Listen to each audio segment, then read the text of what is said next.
Good afternoon বন্ধুরা, আপনারা সবাই কেমন আছেন? আশা করি সবাই ভালো আছেন। ভগবানের আশীর্বাদে আমরাও ভালো আছি। তো আজকে হলো ফ্রাইডে, 7 তারিখ। তো আজকে একটু মটন ভাত হয়েছিল আর তার সাথে চাটনি ছিল। চাটনির ক্লিপটা আর নেওয়া হয়নি।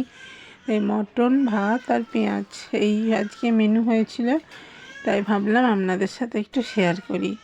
তো যদি আমার ভিডিও ভালো লেগে থাকে তো তাহলে লাইক কমেন্ট শেয়ার করতে ভুলবেন না। চ্যানেলটি সাবস্ক্রাইব করবেন, পাশে থাকবেন আর বন্ধুত্বের হাত বাড়িয়ে দেবেন। কে কোথা থেকে আমার ভিডিওটি দেখছেন একটু জানাবেন। যদি ভালো লাগে তো ভালো ভালো কমেন্ট করবেন। তো আজকে ভালো ভালো কমেন্ট করলে কি আমারও আপনারা করলে আমারও পড়তে বেশ ভালোই লাগে।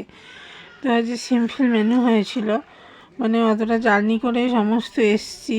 আসার পর ভাবলাম যে সিম্পল মাটন আর ভাত খাই একটু। আর আমাদের বাড়িতে চিকেনটা আসে না, তো তাই চিকেনটা হয় না। তাই মেয়ে আজকে একটু ওয়েদার দেখিয়ে দিল। ওয়েদারটা আজকে ভালোই রোদ্দুর উঠেছে, রোদ ঝলমল একটি দিনে।